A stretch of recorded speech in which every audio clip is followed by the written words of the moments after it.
como decía, 40 años en el desierto. Entonces, cuando Moisés muere, la persona que coge el testimonio es Josué, y va a estar durante esos años Josué liderando el pueblo de Israel y conquistando la tierra prometida. Entonces, en el capítulo 24, más acordadamente hablando, Josué está en la recta final de su vida, está a punto de morir. Entonces, lo que vamos a leer ahora es el último o uno de los últimos discursos que Josué transmitió al pueblo de Israel. Entonces, acordémonos, el pueblo de Israel ha disfrutado de estar de victoria en victoria, ha disfrutado de haber podido conquistar la tierra prometida, entre otras cosas, por haber cuidado su santidad delante del Señor. Y ahora Josué, antes de morir, pues transmite ese mensaje de desafío al propio pueblo de Israel de que si querían seguir teniendo la vida que habían tenido, si querían seguir siendo bendecidos, si querían seguir disfrutando de victoria tras victoria, tenían que cuidar su santidad. Así que, dicho esto y contextualizado, leamos cuál es el desafío que tuvo Josué para el pueblo de Israel. Dice así estos dos versículos. Ahora, es decir, ahora, con todo lo que está por venir, pues temed a Jehová y servidle con integridad y en verdad, y quitad de entre vosotros los dioses a los cuales sirvieron vuestros padres al otro lado del río y en Egipto, y servid a Jehová. Y si mal os parece servir a Jehová, escoged hoy a quien serviréis, si a los dioses a quienes sirvieron vuestros padres cuando estuvieron al otro lado del río, o a los dioses de los amorreos, en cuya tierra habitáis. Pero yo y mi casa serviremos a Jehová. Dios, te pido que tú bendigas esta palabra esta mañana, Señor, que podamos ser desafiados, Señor, a vivir en santidad, Señor, como también tú utilizaste a Josué, Señor, para desafiar al pueblo de Israel a cuidar su santidad, Señor, delante tuya, Señor. Bendícela tu palabra, Señor, y que sea también de edificación para nuestras vidas. En el nombre de Jesús. Amén, Señor. Bien, a la luz de la palabra, como acabamos de leer en el texto, yo aquí personalmente identifico tres desafíos que Josué quiso transmitir al pueblo de Israel. El primer desafío que leemos al principio del versículo, si habéis leído conmigo, versículo 14, dice: ahora pues temed a Jehová. Así que el primer desafío que Josué transmitió al pueblo de Israel, y el que ahora también os quiero transmitir a vosotros, es que tenemos que temer a Jehová. El principio de la sabiduría, el principio de la santidad es temer a Jehová. Proverbios capítulo 8, versículo 13. Quien teme al Señor aborrece lo malo. Si queremos aborrecer lo malo, si queremos vivir en santidad, si queremos ser libres de pecado, si queremos agradar al Señor con nuestra vida, lo primero que tenemos que hacer es temer a Jehová, temer a Dios. Ahora, temer a Jehová, muchas veces, si lo traducimos de una forma literal a nuestro lenguaje castellano actual, automáticamente nos viene a la cabeza que temer a Jehová implica tener miedo de Dios. Que yo tengo que vivir la vida siempre con miedo a lo que el Señor va a hacer en mi vida si me porto mal. Y cuando hablamos del temor, en la palabra de Dios, del temor a Jehová, del temor a Dios, yo he utilizado algunas palabras, o investigando un poco también esa palabra, he encontrado algunos sinónimos, y nos referimos al temor al Señor más como un respeto, un asombro, una sumisión al Señor.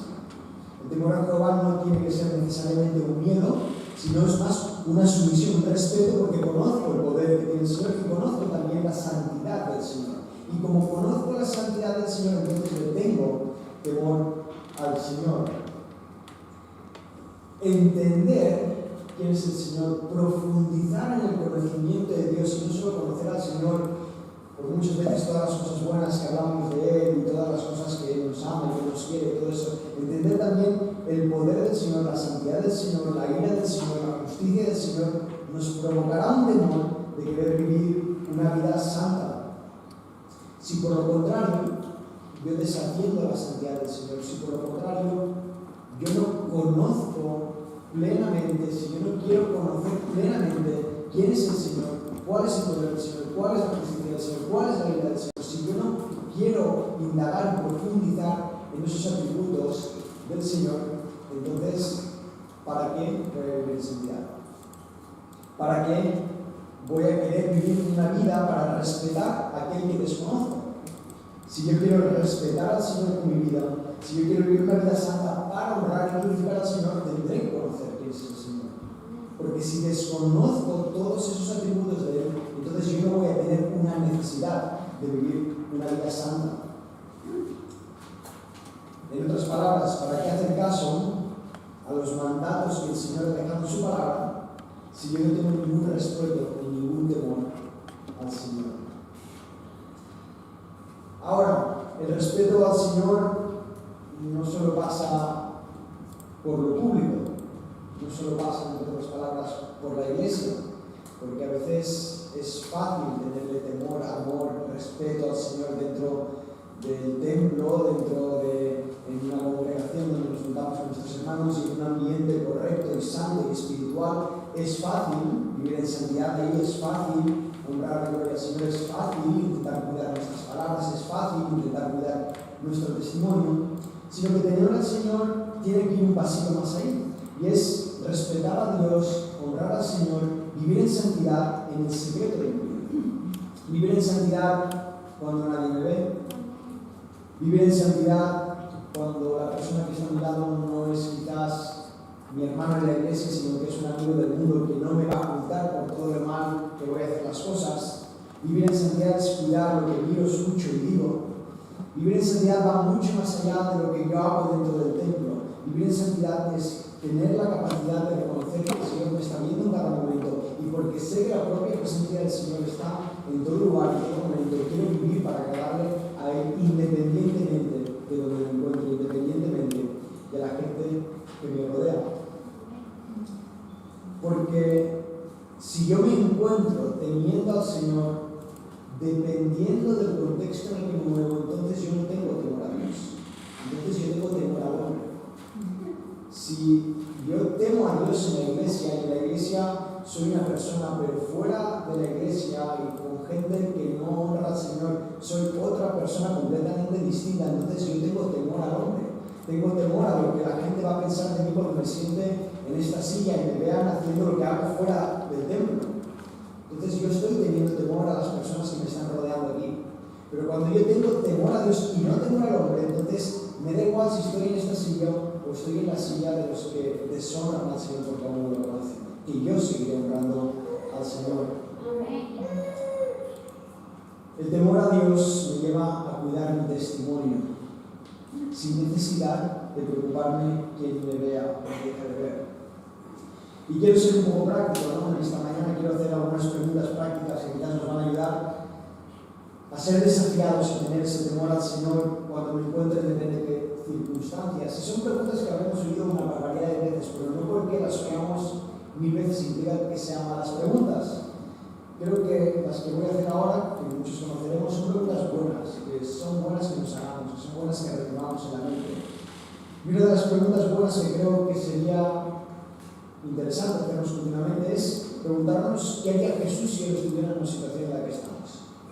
Cuando yo me encuentro en un contexto y me pregunte, oye, ¿debería hacer esto? ¿Esto honra al Señor? ¿Esto es vivir una vida santa? ¿Esto está glorificando al Señor con lo que estoy haciendo?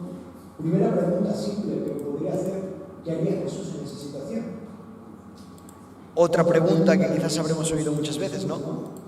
¿Haría o diría lo que estoy a punto de hacer o decir si fuera plenamente consciente de que el Señor está físicamente aquí a mi lado viéndome? Repito, preguntas prácticas, preguntas sencillas, preguntas que habremos oído un montón de veces, pero no que por ello significa que sean malas preguntas. Son preguntas buenas, que nos ayudan a realmente muchas veces avergonzarnos y decir, ostras, pues quizás no. Quizás esto debería cambiarlo en mi vida, porque sé que el Señor, estando su presencia aquí, no lo estoy honrando, no estoy viviendo en santidad. Así que el primer desafío que Josué trajo al pueblo de Israel para vivir en santidad era, uno, temer a Jehová. Segundo desafío, versículo 14, continuamos desde el principio. Ahora pues, temed a Jehová, y continúa diciendo, y servidle con integridad y en verdad. Primer desafío, hay que temer a Jehová para vivir en santidad. Segundo desafío, hay que servir a Dios, hay que servir a Jehová para vivir en santidad. Y es importante servir a Dios porque el servicio es una de las bases de una relación. Cuando yo sirvo, yo me relaciono. Y volvamos al principio del mensaje, ¿no? Decía, podemos amar a Dios, que si no vivo en santidad voy a desgastar mi relación con Dios. Pero de la misma forma, si yo digo amar a alguien y no estoy dispuesto a servirle, si no estoy dispuesto a gastar mi tiempo para servirle, entonces mi amor por él va a ser cuestionado. Y podemos ponerlo de una forma práctica, ¿no? Yo puedo decir que amo a Anaís, pero si yo no estuviera dispuesto a servirla, si yo no estuviera dispuesto a hacer cosas para poder amarla y servirla, entonces os voy a permitir que dudéis de si realmente amo o no a Anaís. Y es anecdótico, ¿no? Lo digo y hace casi risa y dices, ostras, no, es obvio que el servicio forma parte de ese amor, forma parte de esa santidad, de honrar al Señor. Pero a veces no lo llevamos al terreno de la iglesia, no lo llevamos al terreno de nuestra relación con Dios. Y pensamos que nuestra relación con Dios simplemente tiene que ser intrapersonal. Simplemente es leer la palabra de Dios, simplemente es mi tiempo devocional, simplemente es mi oración. Pero en el servicio yo construyo esa relación con Dios. Cuando yo tengo una relación continua de servicio al Señor, entonces yo puedo edificar esa relación de amor. El hecho de servir a Dios me ayuda, como decía, a permanecer en esa relación. Y es por eso que el servicio nunca debería estar ligado con el sentimiento. Es decir, nunca debería servir porque lo siento. No, siento que ahora estoy dispuesto a servir. Siento que ahora tengo que servir. Siento que ahora estoy en la actitud correcta de servir. No, el servicio debería ser una necesidad de nuestra vida. Porque si permito creerme esas mentiras que muchas veces el enemigo pone en mi cabeza de que no, ahora no es el momento, el enemigo ha ganado la batalla y mi relación con el Señor se va a ver afectada. Y a veces, repito, lo vivo yo en mis propias carnes, no me eximo de todo lo que predico. Yo vivo que si no estoy en continua relación, en servicio con el Señor, mi relación con el Señor se enfría. Y no tengo deseo de abrir su palabra y no tengo deseo de estar en oración porque he permitido creerme las mentiras del diablo de pensar que ahora no es el momento porque no lo siento. Mira, ponía aquí algunas frases y decía, necesito servir al Señor porque sé que le debo la vida. Necesito servir al Señor porque sé que le debo la vida. Necesito servir al Señor porque sé racionalmente, a ciencia cierta, que Él es lo más importante para mi vida. Si el Señor no hubiera aparecido en mi vida, yo estoy condenado eternamente. Si yo sé a ciencia cierta que el Señor me ha salvado eternamente, entonces yo necesito servirle. Porque sé que Él es lo más importante para mi vida. Necesito servir a Dios porque, como decía, si no, mi relación con el Señor se va a enfriar. Si yo no sirvo al Señor, si yo no estoy en servicio con el Señor, entonces mi relación se va a enfriar y voy a pagar las consecuencias. Necesito servir al Señor porque si no, quizás me voy a pensar que yo soy el protagonista de mi vida. Y voy a girar toda mi vida a mi alrededor. Y no tengo que servir a los demás, me tengo que servir a mí mismo. Que yo me tengo que preocupar de mi vida, de mis vacaciones, de mi casa, de mi ambiente, de todo lo mío. Por no haber estado sirviendo al Señor. Por no haber estado sirviendo al Señor a través del servicio a los demás. Pregunta práctica. ¿En qué áreas estoy sirviendo hoy para la extensión del reino de Dios? En otras palabras, ¿qué tiempo práctico estoy destinando yo a lo largo de mi día a día para servir al Señor? Que sea una pregunta que nos podamos hacer esta mañana. ¿Qué tiempo práctico estoy poniendo yo delante del Señor y estoy diciendo, Señor, este tiempo no es para mí, es para ti, te voy a servir. Voy a servir a este hermano, voy a servir en esta área, voy a servir de esta manera, voy a servir a la comunidad.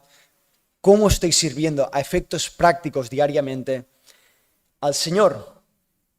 Ahora, Josué no dice, hay que servir, punto y final, de cualquier manera. No, Josué nos pone dos principios para ese servicio. Y Josué nos dice, si leemos el versículo 14 otra vez, dice servid, no de cualquier manera, servid con integridad y en verdad. Y vamos a ver qué implica esto, qué implica un servicio íntegro y un servicio en verdad. Pues mira, el servicio íntegro repito, indagando un poquito con esa palabra integridad, investigando un poco el significado de esa palabra, lo podía resumir de esta manera, ¿no? Integridad significa estar libre de pecado y con convicciones. Después de haber mirado un poquito el significado de esta palabra y comparándola un poco al resto de libros cuando la utilizaban, podemos describirla de esta manera, ¿no? Servir con integridad implica servir libre de pecado y servir con convicciones. Así que lo primero para el buen servicio es servir libre de pecado. Es decir, servir no acomodándome en mi pecado. Ahora dirás, ostras, Uri, si yo tengo que servir libre de pecado, entonces nunca sirvo. Y sí, verdaderamente, si tenemos que servir libres completamente de pecados, aquí no sirve nadie. Somos todos inútiles. Pero el hecho no está en servir libre de pecado porque soy perfecto. El hecho está en servir libre de pecado porque estoy luchando con mi pecado. Porque no me acomodo en mi pecado. No porque tenga una vida perfecta, sino porque tengo una vida que está en pos y en busca de esa perfección santa. Porque yo no me estoy conformando a mi pecado, porque no he aceptado los pecados de mi vida y digo, no, pues soy así, punto y final, no. Porque reconozco mi pecado, lucho con el pecado y sirvo a pesar de que soy un pecador. Porque por lo contrario sería contraproducente que yo estuviera sirviendo, aceptando los pecados de mi vida como normales y sin estar luchando contra ellos. Ahora, lo segundo que dice es, primero, la integridad significa libre de pecado, segundo, con convicción. Y creo que la convicción es algo importantísimo para el creyente, y más en el tiempo en el que vivimos. Porque mira, la convicción es lo que te va a mantener, lo que me va a mantener fiel contra todo pronóstico. Si yo no tengo convicciones, a la que venga una marea pequeñita, se me va a llevar por delante y voy a pecar, y voy a venderme, y voy a hacer lo que no agrada al Señor, y voy a romper mi santidad. Ahora, las convicciones, y más a día de hoy, es lo que nos va a hacer mantener fiel de querer agradar a Dios contra todo pronóstico. Las convicciones se demuestran al intentar ser libres de pecados delante de quien sea y delante del contexto que sea. No me importa quién está a mi lado, no me importa si hacemos una cosa, hacemos la otra, si hoy toca hacer esto o toca hacer lo otro. Yo quiero vivir en santidad, tengo convicciones por encima de todo de agradar al Señor. Preguntas prácticas para las convicciones. ¿Influencio a los demás o soy influenciado? Cuando me pongo en contextos que no son sanos para mí, ¿soy yo el que está influenciando a los demás con mis convicciones de santidad? ¿O por lo contrario me dejo llevar por la actitud pecaminosa de los demás? Segunda pregunta práctica. No, Uri, yo soy el que influencia, yo soy un líder nato, por lo tanto yo soy el que influencia en cualquier área o en cualquier entorno que me esté moviendo. Entonces la segunda pregunta que yo me haría es, ¿influencio para bien o influencio para mal? Porque podemos tener convicciones, pero no necesariamente tienen que ser convicciones buenas. Entonces, si soy de influencia, tengo que preguntarme, ¿estoy influenciando para edificación de mi hermano o para edificación de una persona que aún no conoce a Cristo? ¿O estoy influenciando para destrucción de esa persona y no estoy mostrando a Cristo en mi vida? Mira, si queremos vivir una vida santa y con convicciones, me tengo que convencer de algo. ¿Y de qué me voy a convencer? De esto. Si yo quiero vivir una vida con convicciones, tengo que conocer muy bien lo que le agrada al Señor. Si yo quiero vivir una vida con convicciones, yo tengo que leer la palabra de Dios, tengo que saber lo que es agradable al Señor. No puedo vivir sin saber lo que agrada al Señor. Tengo que conocer, desmenuzar la palabra del Señor, entender su carácter, entender lo que Él quiere para nosotros, entender el diseño original para la humanidad que el Señor ha tenido para las personas, para las familias, para las casas, para la iglesia. Tengo que conocer esas verdades para yo poder vivir con esas convicciones. Ahora, también tengo que estar convencido de las cosas que no agradan al Señor. Al igual que tengo que conocer lo que el Señor quiere para mi vida, también tengo que conocer las cosas que el Señor aborrece. Y si el Señor las aborrece, yo también las tengo que aborrecer. Por más que no me guste, por más que no sea cómodo, por más que sea difícil, me tengo que convencer de la palabra del Señor para vivir una vida íntegra. Ahora, lo segundo que decía Josué, primero nos decía vivir o servir con integridad, el segundo nos decía vivir en verdad. Ahora, ¿qué significa vivir en verdad? Vivir sin decir mentiras. Bueno, no exactamente. Vamos a la raíz de la palabra. En el Antiguo Testamento, y esta palabra se traduce más correctamente en otras versiones o incluso en otros textos, el original.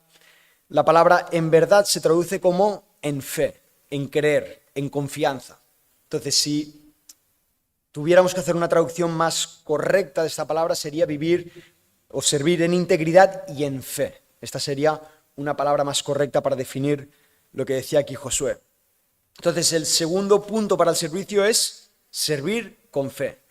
Y Josué es un experto en esto. Si conocemos la historia de Josué y el testimonio de Josué, Josué fue, espió a los enemigos y cuando los 10 espías dijeron informe negativo, mal, todo mal, no lo hagas, Josué tuvo convicciones. Josué no se dejó llevar por los 10 informes negativos. A Josué le daba igual que los otros 10 espías dijeran que todo estaba mal. Josué tenía una mirada de fe y estaba convencido del Dios de Israel que tenían, estaba convencido del poder del Señor. Y independientemente de lo que dijeran los otros, él estaba convencido de que iban a ganar. Porque Josué sabía lo que era servir con fe. La fe es lo que me lleva a creer que lo aparentemente imposible es posible para Dios. En otras palabras, vivir en fe implica que aunque piense quizás mi actitud de intentar ser ejemplar, quizás no haga nada, nunca sabemos lo que el Señor va a hacer con tu ejemplo. Que aunque yo piense que por hacer ciertas cosas van a pasar desapercibidas, tengo que tener fe de que aunque eso vaya a pasar desapercibido, quizás el Señor lo va a utilizar. Yo no sé cómo el Señor va a hablar a través de mi vida, yo no sé cómo el Señor va a utilizar los pequeños detalles de mi vida que los intento hacer lo mejor posible para vivir en santidad. Yo no sé cómo el Señor va a utilizar eso para que una persona sea impactada, para que una persona pueda conocer a Cristo, para que un hermano pueda reconducir una mala actitud. Yo no sé cómo el Señor va a utilizar esas cosas, pero yo tengo que servir en verdad, en fe, creyendo que el Señor lo va a utilizar aunque yo no lo vea, aunque yo no lo vea. Mira que dice 1 Corintios capítulo 1, versículo 27. Sino que lo necio del mundo escogió Dios para avergonzar a los sabios. Y lo débil del mundo escogió Dios para avergonzar al más fuerte. Así que si tú te sientes débil, si tú piensas que lo que estás haciendo es inútil o pasa desapercibido, tranquilo que el Señor lo va a utilizar para avergonzar a los sabios y a los fuertes. En realidad, si vemos las Escrituras, el Señor nunca ha utilizado grandes personas para expandir su mensaje. El Señor utilizó a un tartamudo como Moisés para liderar al pueblo de Israel. El Señor utilizó una prostituta para salvar a su pueblo cuando entraban en Jericó. El Señor ha utilizado a lo más vil y menospreciado para que Él pudiera hablar a los hombres. Así que si te encuentras en esa situación de que piensas que lo que estás haciendo no tiene importancia, no te creas las mentiras del diablo, porque el Señor va a poder utilizar eso. Primer punto, tenemos que tener temor al Señor. Segundo punto, tenemos que servir al Señor con integridad y en verdad o fe. Y el tercer punto de este mensaje y el último que nos deja Josué, y lo leemos en ese versículo 14, dice, ahora pues temed a Jehová, servirle con integridad y en verdad. Y por último dice, y quitad de entre vosotros a los dioses a los cuales sirvieron vuestros padres al otro lado del río y en Egipto, y servir a Jehová. Y si mal os parece servir a Jehová, escoged hoy a quién serviréis. Si a los dioses a quienes sirvieron vuestros padres cuando estuvieron al otro lado del río, o a los dioses de los amorreos en cuya tierra habitáis. Así que tercer desafío para vivir en santidad es quitar los dioses ajenos. Primero, temer a Jehová. Segundo, servir con integridad y en verdad. Tercero, tenemos que quitar los dioses ajenos. Y este es quizás el mayor desafío que tenemos. Eliminar todo aquello que nos aleja del Señor. ¿Qué es un dios ajeno? Un dios ajeno es adorar a otro dios que no sea Dios. A veces pensamos que eso es un dios ajeno y no, realmente adorar a un dios ajeno es idolatrar cualquier cosa que me esté robando un tiempo que le pertenece al Señor. adorar cualquier cosa que le esté robando el protagonismo que merece al Señor. Que hay algo en mi vida que está por encima del Señor, que yo amo al Señor, pero amo más esto. Esto es lo que tengo que quitar, es ese Dios ajeno que tengo que eliminar. Decir adiós a los dioses ajenos, decir adiós a aquellas cosas que nos alejan del Señor, significa decir adiós quizás a un entretenimiento que me está ocupando tiempo, que le pertenece al Señor para servirle, para tener una relación con Él, para pasar tiempo con el Señor. Decir adiós quizás implica decir adiós a una amistad que sé que no me está edificando. Quizás no dejar la amistad, pero dejar de pasar tanto tiempo, o depende qué tiempo, con una persona que no me está edificando, que me está influenciando para mal y no estoy teniendo hoy la capacidad para decir no. Si me encuentro que no tengo la capacidad, entonces no tengo otra solución que dejar de pasar tiempo con esa persona. Decir adiós a un Dios ajeno quizás es dejar un vicio, una costumbre que quizás no sea de edificación para mi vida. Una costumbre que yo sé que a la luz de la palabra el Señor me está diciendo, no tienes que hacer esto. Esto es dejar un Dios ajeno, dejar de idolatrar aquello que no agrada a Dios. Decir adiós quizás a costumbres y cosas que estamos tan acostumbrados a hacer que sabemos que no agrada al Señor, por más que sean costumbres. Eso es dejar de idolatrar aquello que le está robando tiempo, que le está robando nuestra santidad en mi relación con el Señor. Ahora quiero profundizar un poquito en este punto y ver, porque si bien antes hemos visto pequeñas frases, aquí Josué se extiende un poquito más y Josué nos habla un poquito más de lo que implica dejar los dioses ajenos. Y si habéis leído el texto conmigo, nos habla de dejar los dioses ajenos de antes, los de Egipto. Eran los de antes de cruzar el mar.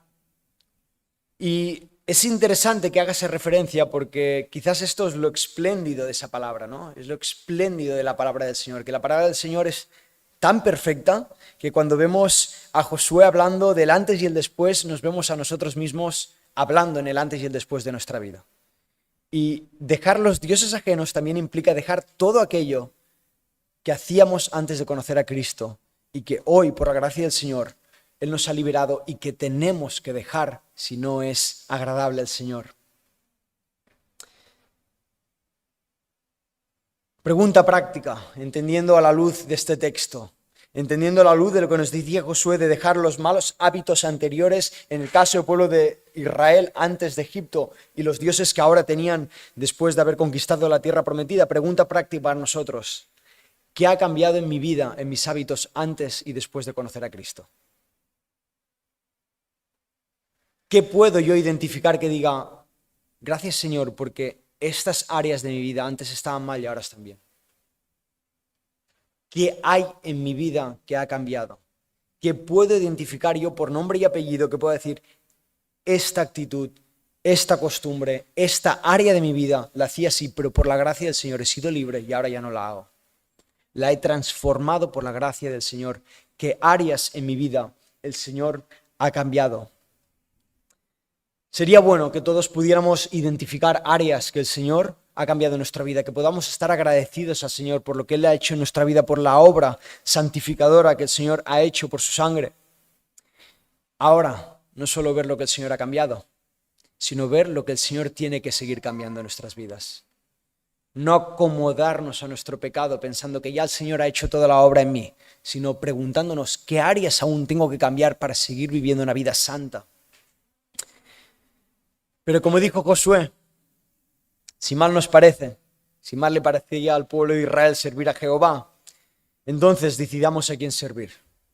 Si a los dioses del Egipto, de nuestros padres, o a los dioses de los amorreos de la tierra prometida que habían conquistado. Y es interesante esto. Y cuando pensaba en este texto y cuando meditaba en estas palabras, pensaba, ¿por qué Josué hace una invitación final al pueblo de Israel a adorar a Dios o adorar a los pueblos a los dioses de Egipto o adorar a los amorreos, a los dioses de los amorreos? Y pienso en que muchas veces podemos bajar la guardia por el simplemente hecho de ser cristianos y pensar que como hemos dejado los dioses antiguos después de conocer a Cristo, hemos dejado esos dioses antiguos, bajamos la guardia pensando que ya no habrán otros dioses, ya no habrán otros ídolos, ya no habrán otros desafíos en nuestra vida. Ahora, el pueblo de Israel dejó a los dioses egipcios, pero cuando conquistaron la tierra prometida tenían los dioses amorreos futuros, los que se encontrarían.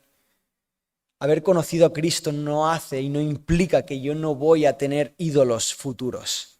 Y es por eso que necesito continuamente preguntarme y examinarme en mi vida y preguntarme qué dioses he aceptado en mi vida hoy, mañana o he aceptado hace poco que tengo que eliminar, que le están robando tiempo al Señor, independientemente de si ese ídolo lo arrastro desde antes de conocer a Cristo, si lo arrastro desde hace 3 años o si lo arrastro desde hace 2 días.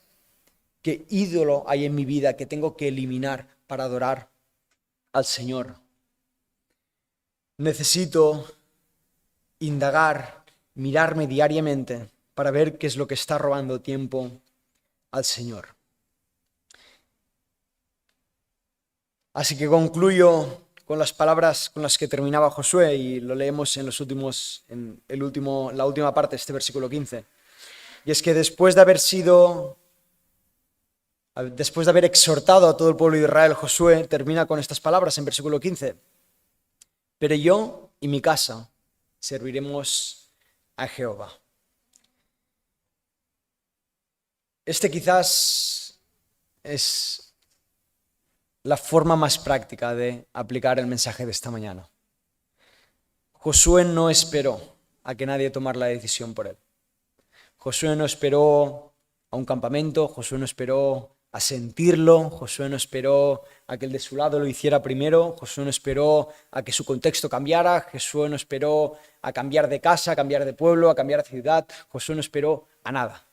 Josué terminó el discurso y dice, pero yo y mi casa serviremos a Jehová. Me da igual el que haga el del lado, me da igual el contexto en el que esté, me da igual las circunstancias en las que viva, yo y mi casa serviremos a Jehová. Tenemos que predicar con el ejemplo. No podemos esperar a que lo haga otro, no tenemos que esperar a que lo haga la persona que está más cercana a ti. Quiero ver cambios en mi vida, quiero vivir una vida de santidad, tengo que empezar hoy, yo y ahora, a vivir esa vida en santidad. Si queremos vivir una vida santa y recibir las bendiciones que el Señor tiene para nuestra vida, entonces tengo que empezar hoy y no esperar a que nadie lo haga por mí. Así que termino resumiendo el mensaje de esta mañana. Si queremos vivir una vida en santidad, primero tenemos que temer a Jehová. Segundo, tenemos que servir a Dios en verdad y con integridad. Y tercero, tenemos que quitar los dioses ajenos de nuestra vida. Así que ojalá este pueda ser el desafío para nosotros esta mañana, que podamos cuidar estas 3 áreas de nuestra vida para vivir en santidad, agradar al Señor independientemente de lo que piensen, independientemente de si nos aplauden o si nos abuchean, independientemente de si nos aceptan o nos rechazan, pero honremos al Señor por encima de todo. Dios y Padre, Señor, te doy gracias porque tú nos desafías, Señor, tan claramente a través de tu palabra a cuidar nuestra vida, Señor, a vivir en santidad, a agradarte por encima de todo, Señor. No permitas, Señor, que nos inunda el temor al hombre, Señor. No permitas que nos importa lo que nos digan o lo que piensen, Señor. Que no nos importe el contexto, que no nos importe nada más que lo que tú piensas, Señor. Que podamos vivir pensando en simplemente agradarte, Señor, en querer hacer las cosas conforme tu palabra, Señor, nos dice claramente que tenemos que vivir o cómo no tenemos que vivir, Señor. Y que todo eso, Señor, no sea religiosidad, Señor, que sea ese deseo nato, Señor, de vivir una vida que te honre, que te glorifique y que por encima de todo sepamos, Señor, que esto es lo perfecto, el diseño original y perfecto que tú has hecho para nuestras vidas, Señor. Que aunque pensemos muchas veces que quizás es aburrido, que no lo entendemos, Señor, que por qué lo tenemos que hacer de esta manera, podamos entender que tú lo has hecho perfecto por alguna razón y que tarde o temprano lo veremos, Señor. Gracias, Señor, también porque tú utilizas lo vil y lo menospreciado, Señor, lo débil, lo inútil, Señor, para extensión de tu reino, Señor. Que podamos verlo de esta manera, con una mirada de fe, Señor. No nos desanimemos, Señor. No nos desanimemos a seguir luchando para vivir en santidad, Padre. Bendice tu palabra, Señor. Bendice esta mañana y que pueda ser de edificación para nuestras vidas. En el nombre de Jesús. Amén, Señor. Amén.